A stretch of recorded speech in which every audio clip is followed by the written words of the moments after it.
l'hélicoptère est passé. Pour revenir sur le sujet de ce monde moderne qui perd conscience de sa connexion avec l'influence du plus haut degré subtil, du plus haut degré spirituel, et il fait que ce monde moderne rentre dans de l'hypermatérialisme. Vous venez d'entendre dans le ciel un hélicoptère. Un hélicoptère, ce n'est pas une machine qui fonctionne sur des principes des plus respectueux au niveau des lois naturelles.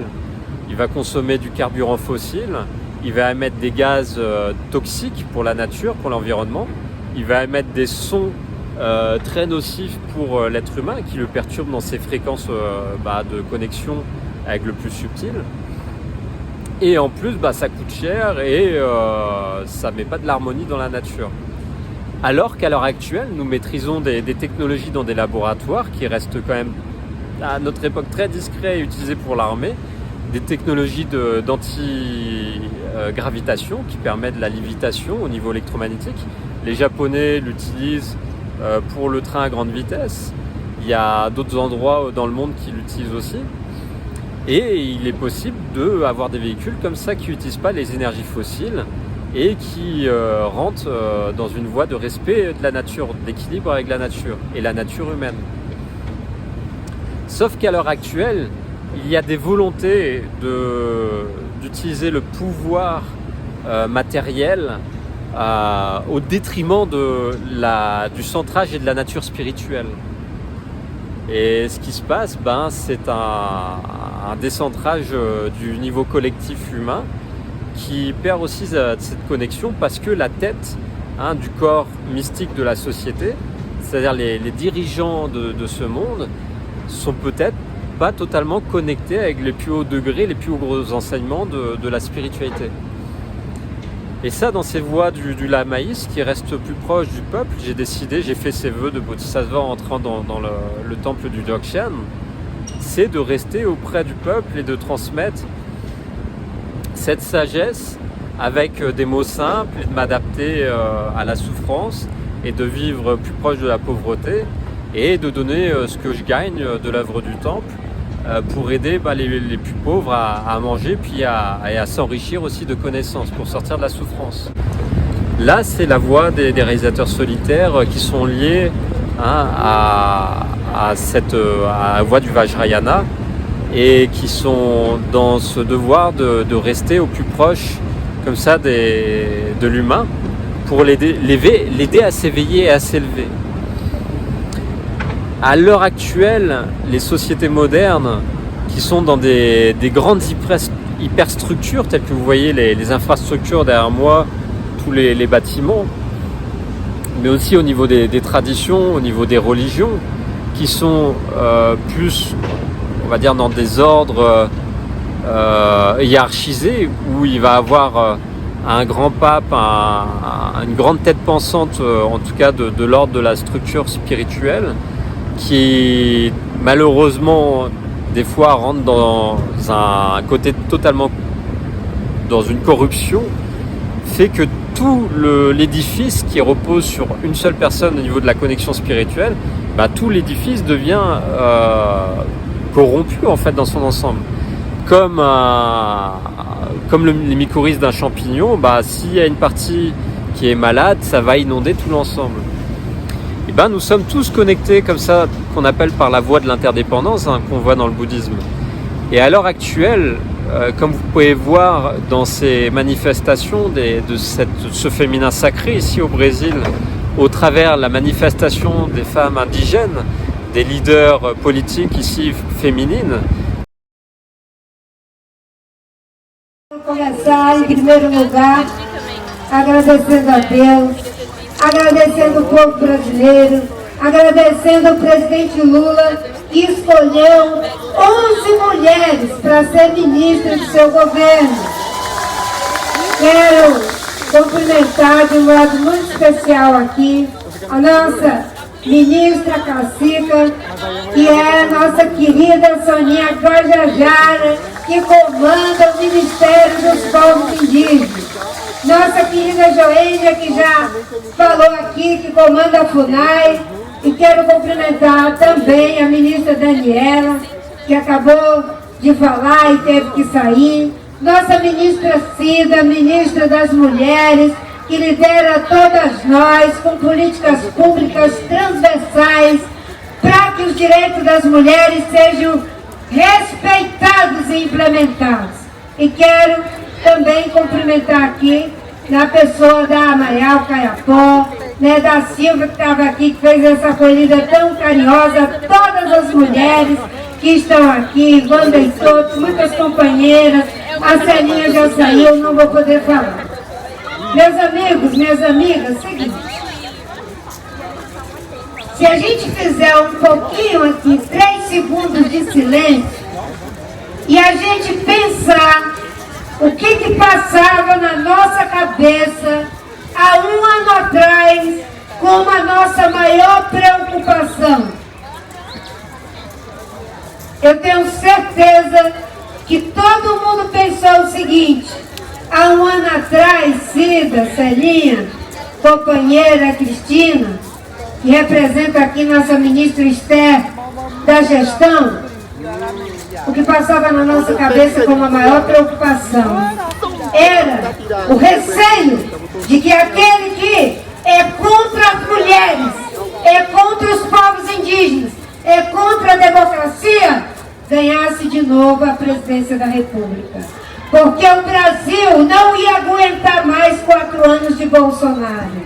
E eu quero dizer para vocês que nós estamos aqui, dessa vez, com uma outra coisa na nossa cabeça. É como nós vamos fazer para que o governo do presidente Lula dê certo. Para que de fato a gente possa tirar todos os garimpeiros das terras indígenas, como já começou com o povo Yanomami. Para que de fato a gente possa fazer com que o Ministério da Soninha dê certo e o presidente Lula demarque as terras indígenas e volte a criar unidade de conservação.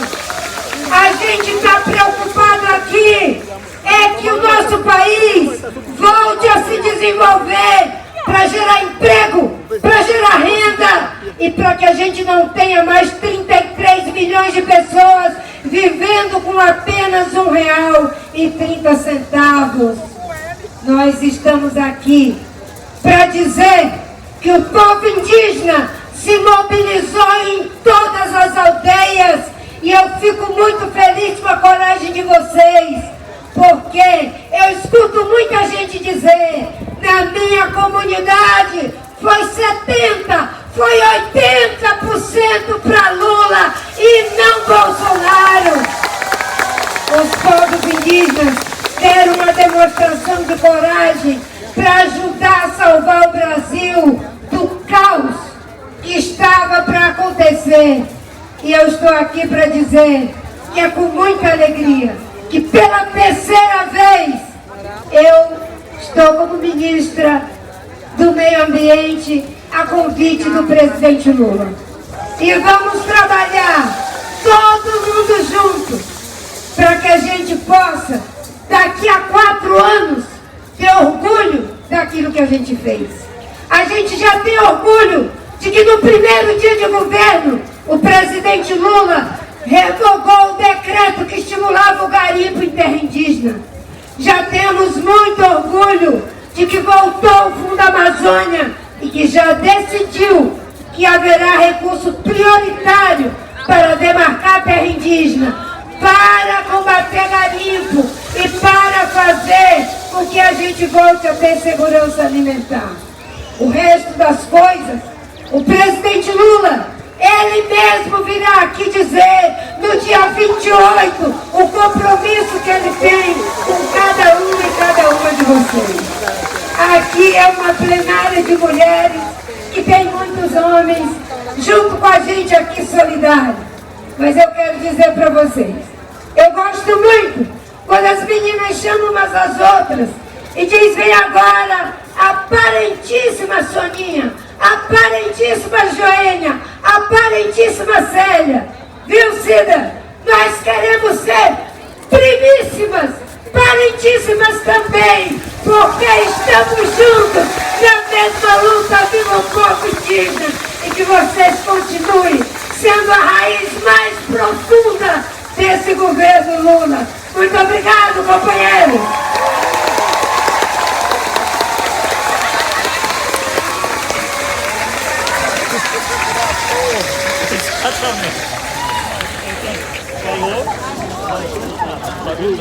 Lénine, qui parle pour la voix du gouvernement de Lula, mais qui parle aussi pour le féminin qui se fait attaquer par le patriarcat très dominant dans ce monde moderne qui représente une matérialité non équilibrée.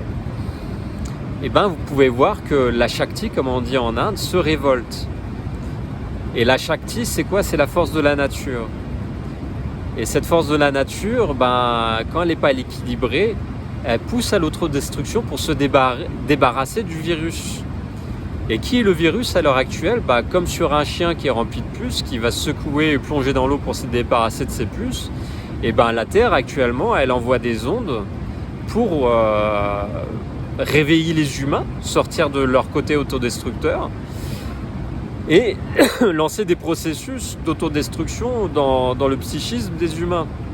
Et les humains qui ne sont pas prêts à s'adapter à des hautes fréquences qui sont impulsées par le centre galactique qui nous emmène à nous transformer et qui sont impulsés par le centre de la Terre qui nous emmène aussi à se transformer, et quand nous ne sommes pas alignés au niveau émotionnel, nous sommes dans un délire des fois au niveau collectif, dans une révolte autodestructrice, et au niveau psychique, on peut être aussi envahi par ces mémoires au niveau individuel et collectif, des mémoires de la Terre qu'il y avait par exemple dans le pétrole, dans le charbon, des mémoires comme ça qu'on utilise par le fait de consommer ces énergies fossiles, elles viennent nous inonder au niveau psychique, dans le collectif, dans le corps mystique de la collectivité. Et il y a des mages noirs à l'heure actuelle, des lamas inversés, qui travaillent pour les gouvernements nazis depuis la Seconde Guerre mondiale et qui manipulent comme ça le fond collectif au travers de la technologie, des ondes radioniques, mais aussi l'alimentaire, en ayant une mauvaise hygiène de vie alimentaire au niveau collectif. On est plus sensible à avoir des failles énergétiques et se faire pénétrer par des formes pensées. Et ces formes pensées, c'est quoi? Au travers des enseignements, on donne cette conscience, cette connaissance, comment sortir des formes pensées, des mouvements d'idéologie qui ne nous emmènent pas à nous connecter au plus élevé au niveau spirituel. Et à l'heure actuelle, nous avons des leaders comme ça ici dans le festival de Terra Libre, des leaders qui sont en lien avec des êtres de sagesse qui vivent dans la floresta, dans des lieux encore préservés de la nature, et qui hurlent avec des mots intelligents pour réveiller les humains endormis, hypnotisés par cette vie moderne qui manque de respect à la vie naturelle. Et ce manque de respect à la vie naturelle, les élémentaux, les élémentaux, c'est quoi? Ces êtres de la nature, du monde invisible qui nous entourent à chaque instant, ils parlent avec les chamans de la nature. Et ces chamans de la nature, c'est les êtres de sagesse, comme les lamas qui sont au plus haut degré du lamaïsme dans ces voies de réalisateurs solitaires, sont connectés avec ces êtres de la nature et avec la voix des ancêtres au niveau positif, dans la transmission initiatique. Et nous sommes là, dans ces voies de transmission, pour réveiller, pour enseigner et pour éviter l'autodestruction de ce monde. Et Dieu bénira ceux qui s'éveillent et qui prennent soin d'éveiller les autres. Par contre, Dieu aussi va peut-être emmener ceux qui doivent aller vers l'enfer, vers l'enfer de l'ignorance, l'enfer de l'attachement à ses désirs, et puis l'enfer de aussi rejeter ces principes spirituels qui viennent nous éveiller. Et c'est là que nous étudions dans cette voie du bouddhisme, au travers des enseignements tels que le Naikan, comment réintégrer son flux de conscience pour aller s'éveiller et aller retourner vers les terres pures de l'Ouest, tel que le Bouddha Amitabha propose, hein, s'éveiller pour retourner aux terres pures de l'Ouest, et aussi dans ces enseignements des tariqas soufis, et de retrouver cette transcendance, cette immanence pour retourner dans cette voie d'unicité dans Allah, le Très-Haut, hein, qui est au-delà de cette voie d'agitation, hein, de dualité qui nous empêche d'être en paix à l'intérieur. Donc nous avons tous le choix à l'heure actuelle de se connecter au plus haut degré, au plus haut à cette paix intérieure à un niveau spirituel. Et pour cela, il nous est demandé d'écouter des êtres qui ont cette capacité de voir le plan d'ensemble de l'agitation, mais aussi de prendre conscience de comment sortir de ce labyrinthe. Et pour sortir de ce labyrinthe infernal, seules des personnes qui ont fait l'expérience de la mort et de voir au-delà, souvent ont cette conscience de comment sortir, hein, de ce plan d'existence du monde matériel dualiste. Donc il y a des enseignements sur Terre, hein, et des enseignants qui sont là pour les transmettre, pour éviter de partir en enfer. Parce que l'enfer, il est à l'intérieur de soi. Et dans cette manque de conscience d'utiliser des technologies, quand on ne trouve plus la paix à l'intérieur et quand on perd le fil de son idée intuitive, transcendante, qui nous permet de sortir de cette descente collective vers l'enfer inconscient, il est peut-être temps de se trouver un enseignant qui a déjà reçu la permission d'enseigner par la voie divine et qui aide les êtres ignorants et souffrants à sortir de l'ignorance et de la souffrance. Donc voilà les amis, merci pour votre écoute. Je vous invite à vous rapprocher en tout cas de ces leaders, de se rapprocher de leur message pour comprendre ce qu'ils disent, pour voir cet intermédiaire au niveau du chamanisme et aussi de la politique qui est vécue ici au niveau du Brésil. Et une adaptation comme ça de pouvoir tranquille. Hein, ce soft power ici qui est vécu au Brésil, pour l'instant il est dominé par des gouvernements qui sont dans une forme de corruption, hein, ou dans lequel j'ai fait face à Rio de Janeiro, hein, vous avez pu le voir dans nos vidéos, et que j'espère qu'ici au Brésil il va avoir une transformation, un éveil des consciences. Je souhaite, mon souhait est de continuer l'œuvre ici avec les indigènes Patachos, et je demande votre aide, votre soutien, hein, pour les aider par vos envois de dons et aussi des cours que nous pouvons faire. Je vous invite à regarder sur mon canal, je vais continuer sur mon canal en même temps que le canal du Temple pour transmettre des enseignements que je peux transmettre par vidéo de YouTube, et aussi pour vous inviter à rentrer dans des pratiques. Et ces pratiques, c'est dans la voie traditionnelle de l'hindouisme et dans le bouddhisme de la voie du Dzogchen, hein, que je vais continuer à vous faire des vidéos. Voilà, merci pour votre écoute, à bientôt. Un nuage de pluie juste au-dessus du festival, alors qu'il faisait super beau. Intéressant cette manifestation.